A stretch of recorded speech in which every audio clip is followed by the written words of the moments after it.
ഇന്ന് നമ്മൾ ഈസി ആയിട്ട് തമിഴ്നാട് സ്റ്റൈലിൽ എങ്ങനെ ഒരു മഷ്റൂം ബിരിയാണി ഉണ്ടാക്കുമെന്ന് നോക്കാം. പച്ചമുളക്, ഇഞ്ചി, വെളുത്തുള്ളി, കുറച്ച് പുതിനയില എല്ലാം കൂടി മിക്സിയിൽ നന്നായിട്ട് അരച്ച് മാറ്റി വയ്ക്കുക. ഇപ്പോൾ കുക്കറിലാണ് നമ്മൾ ബിരിയാണി ഉണ്ടാക്കുന്നത്. കുക്കറിൽ നമ്മൾ ആദ്യം കുറച്ച് നെയ്യ് ഇടുക. അതിൻ്റോടൊപ്പം തന്നെ ഏതെങ്കിലും ഒരു റിഫൈൻഡ് ഓയിലും കൂടി ചേർക്കാം. ഞാനിവിടെ റൈസ് ബ്രാൻഡ് ഓയിലാണ് ചേർത്തിരിക്കുന്നത്. ഇതിന് ശേഷം നമ്മൾ പച്ചമുളക് ആദ്യം ചേർക്കണം. ഒരു പച്ചമുളകിൻ്റെ എരിവ് മാത്രമാണ് ഇതിന് കൂടുതൽ. പച്ചമുളക് ചേർക്കുമ്പോൾ അടച്ച് വയ്ക്കുക, പൊട്ടിത്തെറിക്കും. അതിന് ശേഷം പട്ട, ഏലക്ക, ഗ്രാമ്പു, കുറച്ച് പെരിഞ്ജീരകം, ബേ ലീവ്സ്, ഒരു ചെറിയ പീസ് ജാതിപത്രി, അതിന് ശേഷം കടൽപ്പാസി, ഇത്രയും ചേർക്കുക. എന്നിട്ട് സവാള അരിഞ്ഞതും ചേർക്കുക. അതിന് ശേഷം കുറച്ച് ഉപ്പ്, ആവശ്യത്തിനുള്ള ഉപ്പ്. സവാള ഒരുവിധം നല്ലതായിട്ട് മൊരിഞ്ഞു വരണം. ഇപ്പോൾ ഞാനിവിടെ കൈമ റൈസാണ് എടുത്തിരിക്കുന്നത്. അരമണിക്കൂർ മുന്നേ നമ്മൾ കഴുകി വെള്ളത്തിൽ കുതിരാൻ വെക്കണം. ഇപ്പോൾ സവാള നന്നായിട്ട് മൂത്ത് വന്നിട്ടുണ്ട്. അതിന് ശേഷം നമ്മൾ അരച്ച് വെച്ചിരിക്കുന്ന മസാല അതിലേക്ക് ആഡ് ചെയ്യുക. തമിഴ്നാട് സ്റ്റൈല് ബിരിയാണി എന്ന് പറയുമ്പോൾ ഒരു ബ്രൗണിഷ് കളർ പോലെ ഇരിക്കും. ഇപ്പോൾ ഞാനിതിൽ കുറച്ച് മഞ്ഞൾപ്പൊടി ചേർത്തിട്ടുണ്ട്. ഒരു 1/4 ടീസ്പൂൺ കാശ്മീരി ചില്ലിയാണ് ചേർത്തിരിക്കുന്നത്. ഇതിൽ നമ്മൾ അധികം മുളക് പൊടി ചേർക്കുന്നില്ല. ഇതിലേക്ക് 1 സ്പൂൺ ബിരിയാണി മസാലയാണ് ചേർത്തിരിക്കുന്നത്. ഇത് ഞാൻ തന്നെ പ്രിപ്പയർ ചെയ്ത ബിരിയാണി മസാലയാണ്. ഇപ്പോൾ കുറച്ച് തക്കാളിയും കൂടി ചേർക്കാം. നിങ്ങൾക്ക് വേണമെങ്കിൽ ഏതെങ്കിലും ഒരു ആച്ചിയുടെയോ ഏതെങ്കിലും ഒരു ഇതിൻ്റെ ബിരിയാണി മസാല ചേർക്കാവുന്നതാണ്. തക്കാളി ചേർത്തതിന് ശേഷം ഒരു 2 സ്പൂൺ തൈര് ചേർക്കാം. ഞാനിപ്പോൾ 1/2 കിലോയോളം വരുന്ന ബിരിയാണിയാണ് ഉണ്ടാക്കുന്നത്. അതിനൊരു 400 ഗ്രാം മഷ്റൂം എടുത്തിട്ടുണ്ട്. അപ്പോൾ അത് നന്നായിട്ട് അരിഞ്ഞ് എടുക്കുക. ഇപ്പോൾ ഇതിൽ നന്നായിട്ട് ഒന്ന് ഇട്ടതിന് ശേഷം ഇപ്പോൾ നമ്മൾ ആവശ്യത്തിന് കുറച്ച് കുരുമുളക് പൊടി, കാരണം അതിൻ്റെ ഒരു ടേസ്റ്റും പിന്നെ നമുക്കൊരു ബ്രൗണിഷ് കളർ വരാനും വേണ്ടിയാണ് കുരുമുളക് പൊടി ചേർക്കുന്നത്. ഇപ്പോൾ ഞാൻ കുറച്ചുകൂടി ഉപ്പ് ചേർത്തിട്ടുണ്ട്. ഇനി നന്നായിട്ട് വഴറ്റുക. കുറച്ച് മല്ലിയിലയും കൂടി ചേർക്കുക. ഇപ്പോൾ ഇതിൽ നിന്ന് തന്നെ ആവശ്യത്തിനുള്ള വെള്ളം ഇറങ്ങും. കുറച്ച് നേരം അടച്ചു വയ്ക്കാം. അടച്ചു വെച്ച് വേവിക്കണം.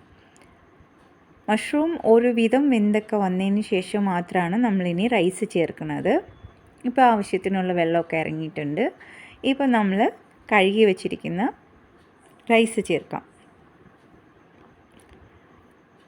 റൈസിന് ഇപ്പോൾ ഒരു ഗ്ലാസ്സാണ് റൈസ് എടുക്കുന്നതെന്നുണ്ടെങ്കിൽ 2 ഗ്ലാസ് വെള്ളം ഒഴിക്കണം കേട്ടോ. ഇത് കൈമ റൈസാണ്. അപ്പോൾ അതുകൊണ്ട് തന്നെ 2 ഗ്ലാസ് വെള്ളം ഒഴിച്ചാൽ മതിയാവും. ഇപ്പോൾ കുക്കർ ബിരിയാണി ആയതുകൊണ്ട് തന്നെ വളരെ ഈസിയാണ്. സാധാരണ നമ്മൾ എന്താ ചെയ്യുന്നത്, അരി വേറെ വേവിച്ചിട്ട് ഇതിലോട്ട് ചേർത്ത് ദമ്മിട്ട് അങ്ങനെയല്ലേ ചെയ്യുന്നത്. ഇപ്പോൾ ഇതിൽ ഞാൻ കുറച്ച് പുതിനയിലയും കൂടി ആഡ് ചെയ്യുന്നുണ്ട്. ഇനിയിപ്പോൾ ഞാൻ 2 ഗ്ലാസ് വെള്ളവും കൂടി ചേർക്കുന്നുണ്ട്. ഇനി ഇതിലേക്ക് ഒരു നാരങ്ങയുടെ ജ്യൂസ് ഒഴിക്കാം. അരി ഒട്ടിപ്പിടിക്കാതിരിക്കാൻ വേണ്ടിയാണ് നാരങ്ങ നീര് ഒഴിക്കുന്നത്. ഇപ്പോൾ നന്നായിട്ട് ഇളക്കുക. ഈ സമയത്ത് ഈ വെള്ളത്തിന് ആവശ്യത്തിനുള്ള ഉപ്പുണ്ടോ എന്ന് നോക്കുക. കാരണം ഒത്തിരി അളവ് മുന്നേയാണ് ഉപ്പ് നിൽക്കേണ്ടത്. എങ്കിൽ മാത്രമായിരിക്കും അരി വെന്ത് ചോറാകുമ്പോഴത്തേക്ക് അതിൽ നല്ല ആവശ്യത്തിനുള്ള ഉപ്പ് കറക്റ്റായിട്ട് ഉണ്ടാവുള്ളൂ. അപ്പോൾ നമ്മൾ ഇപ്പോൾ ഇളക്കി വെച്ചതിന് ശേഷം നന്നായിട്ട് കുറച്ച് തിളയ്ക്കണം. തിളച്ചതിന് ശേഷം മാത്രം നമ്മൾ മൂടി കൊണ്ട് അടച്ച് ഇതിനൊരു 10 നിമിഷം വേവിക്കുക. എങ്ങനെയാണെന്ന് വെച്ചാൽ ഞാനിപ്പം തിളച്ചതിന് ശേഷം മൂടി വെച്ചതിന് ശേഷം എന്താ ചെയ്യുന്നത് വെച്ചാൽ ഇതിൻ്റെ അടിയിൽ ഒരു പഴയ ഒരു ദോശക്കല്ല് വെക്കുന്നുണ്ട്. അതായത് നമ്മൾ സാധാരണ ദം ചെയ്യുന്ന പോലെ തന്നെ ഇത് വേറൊരു മെത്തേഡാണ് കേട്ടോ. അപ്പോൾ വെച്ചതിന് ശേഷം ഫസ്റ്റ് 5 നിമിഷം ഹൈ ഫ്ലെയിമിലും ലാസ്റ്റ് സിമ്മിൽ 5 നിമിഷവും വെച്ച് 5 നിമിഷം കുക്കറിനുള്ളിൽ തന്നെ ഇരുന്ന് ഇതിൻ്റെ ആവിയും പോയി തീരുമ്പോഴത്തേക്കും കറക്റ്റ് ചോറ് ഇതുപോലെ ഒന്നൊന്ന് തൊടാതെ ആവശ്യത്തിന് വെന്ത് നല്ല ടേസ്റ്റി ആയിട്ടുണ്ടാവും. വളരെ ടേസ്റ്റി ആയിട്ടുള്ളൊരു ബിരിയാണിയാണ് മഷ്റൂം ബിരിയാണി. ഇത് തമിഴ്നാട് സ്റ്റൈലാണ് കേട്ടോ. അതുകൊണ്ടാണ് ഈ ഒരു കളറ്. സാധാരണ ഇവിടുത്തെ ബിരിയാണി എല്ലാം ഈ ഒരു കളറിലാണ് ഇരിക്കുക. എന്തായാലും നല്ല ടേസ്റ്റാണ്. ഒരിക്കലെങ്കിലും ട്രൈ ചെയ്ത് നോക്കുക. ഇപ്പോൾ പുഴുങ്ങിയ മുട്ടയോ അച്ചാറോ പപ്പടോ എന്ത് വേണമെങ്കിലും കൂട്ടി കഴിക്കാം. വളരെ ടേസ്റ്റിയാണ്.